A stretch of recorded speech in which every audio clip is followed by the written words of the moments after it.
నమస్కారం super mom అరుణ channel కి స్వాగతం। ముందుగా అందరికీ వరమహాలక్ష్మి పండగ శుభాకాంక్షలు। ఈ వరమహాలక్ష్మి పండగ వచ్చిందంటే ప్రతి ఒక్క ఆడపిల్లలకు కూడా చాలా సంతోషం। ఎందుకంటే ఈ పండగ చాలా బాగా సెలబ్రేట్ చేసుకుంటున్నాము। ఈసారి రెండో శుక్రవారం అంటే 1వ తారీఖు చేయాలా, 3వ శుక్రవారం 8వ తారీఖు చేయాలా అనేది చాలా మందికి కన్ఫ్యూజన్ ఉంది। అందుకే నేను ఈ వీడియో చేస్తున్నాను, ఏ రోజు చేయాలి అనేది। ఈ వరమహాలక్ష్మి పండగ అథవా పూజ వ్రతకథ ఏమంటాం కదా, ఇది ఇప్పుడు ఒక 20 years 30 years నుంచి వచ్చింది।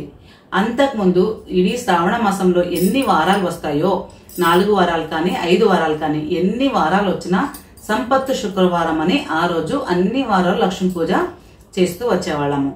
మా ఇంట్లో కూడా నేను చిన్న పిల్లనప్పుడు అప్పుడు కూడా మా ఇంట్లో లక్ష్మీ పూజ చేస్తూనే వచ్చారు। ఈ శ్రావణ మాసం వచ్చిందంటే అందులో ఎన్ని శుక్రవారాలు వస్తాయి, 4 వస్తే 4, 5 వస్తే 5, అన్ని శుక్రవారాలు బ్లౌజ్ పీస్ ఎక్కించి కలశ స్థాపన చేసి పూజ జరుపుకుంటూ వచ్చేవాళ్ళం। లాస్ట్ శుక్రవారం రోజు సీర ఎక్కించి ఆ రోజు 5 రీతియా నైవేద్యాలు చేసి 5 రకాల పండ్లు పెట్టి, అంటే చీర కట్టించేది లేదు అప్పుడు మాకు తెలిసినంత వరకు, చీరని ఇలా ఫోల్డ్ చేసి లక్ష్మి పక్కల అక్కడ కలశ ప్రతిష్టాపన చేసింటాం కదా, అక్కడ పక్కల చీరని పెట్టి ఆమెకి పూజ చేసే వాళ్ళము। కొన్ని అయిన తర్వాత లాస్ట్ రోజు చీర ఎక్కియకూడదు, మధ్యలో చేస్తే మంచిదంట, 3వ శుక్రవారం చేస్తే చాలా బాగా అని చెప్పారు।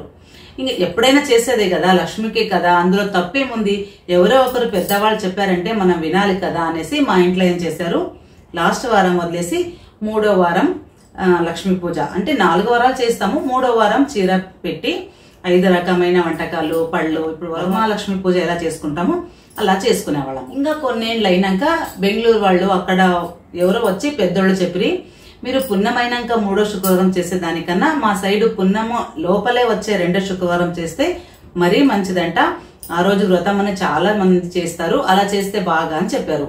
దాంట్లో ఏముంది, మంచి చెప్పినప్పుడు ఎవరైనా వినాలి కదండి।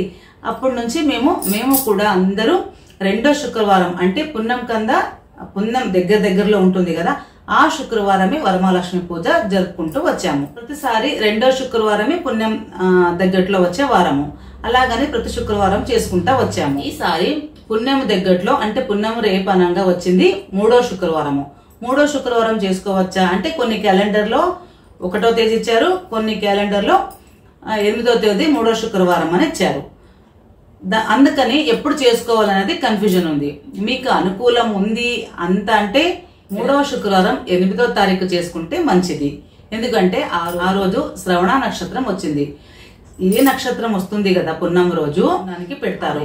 ఇప్పుడు శ్రవణ నక్షత్రం వచ్చింది కాబట్టి శ్రావణ మాసం, జ్యేష్ఠ నక్షత్రం వస్తే జ్యేష్ఠ మాసం అని కూడా చెప్తారు। శుక్రవారం రోజు మధ్యాహ్నం నుంచి పున్నం గడియలు స్టార్ట్ అవుతాయి। శ్రవణ నక్షత్రంలో విష్ణు పుట్టాడని కూడా చెప్తారు। పున్నమి కలిసి వస్తే మరీ మంచిది కదా, అది కాక పున్నము దగ్గర ఉన్న శుక్రవారమే ఈ వైభవలక్ష్మి వ్రతం చేసుకోవాలని చెప్పారు కాబట్టి 3వ శుక్రవారం చేసుకుంటే మంచిదని కూడా చెప్పారు।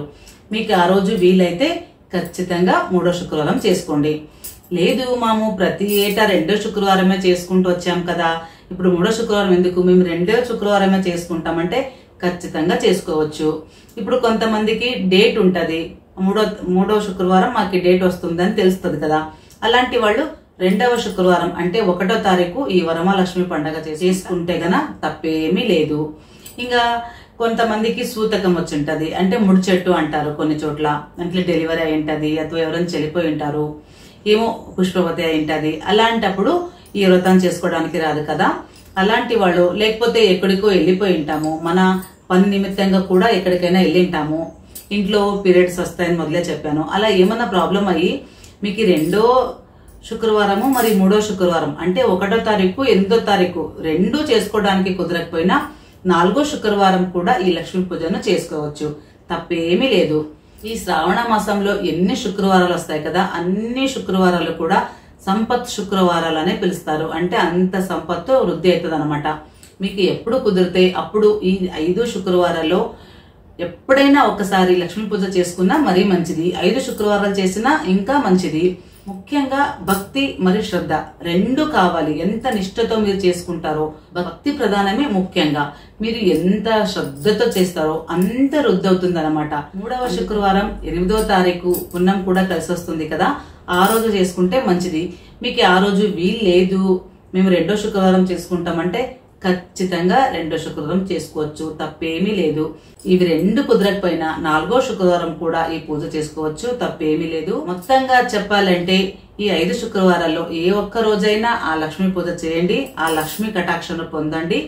మీరు ఎంత భక్తితో చేస్తే అంత వృద్ధవుతుందని చెప్తాను. ఇది నా నమ్మకం కూడా. ఈ వరమహాలక్ష్మి పూజ ఎలా జరుపుకోవాలి, ఎలా కలశం ప్రతిష్టాపన చేయాలి అనేది ఒక వీడియో చేసి అప్లోడ్ చేశాను.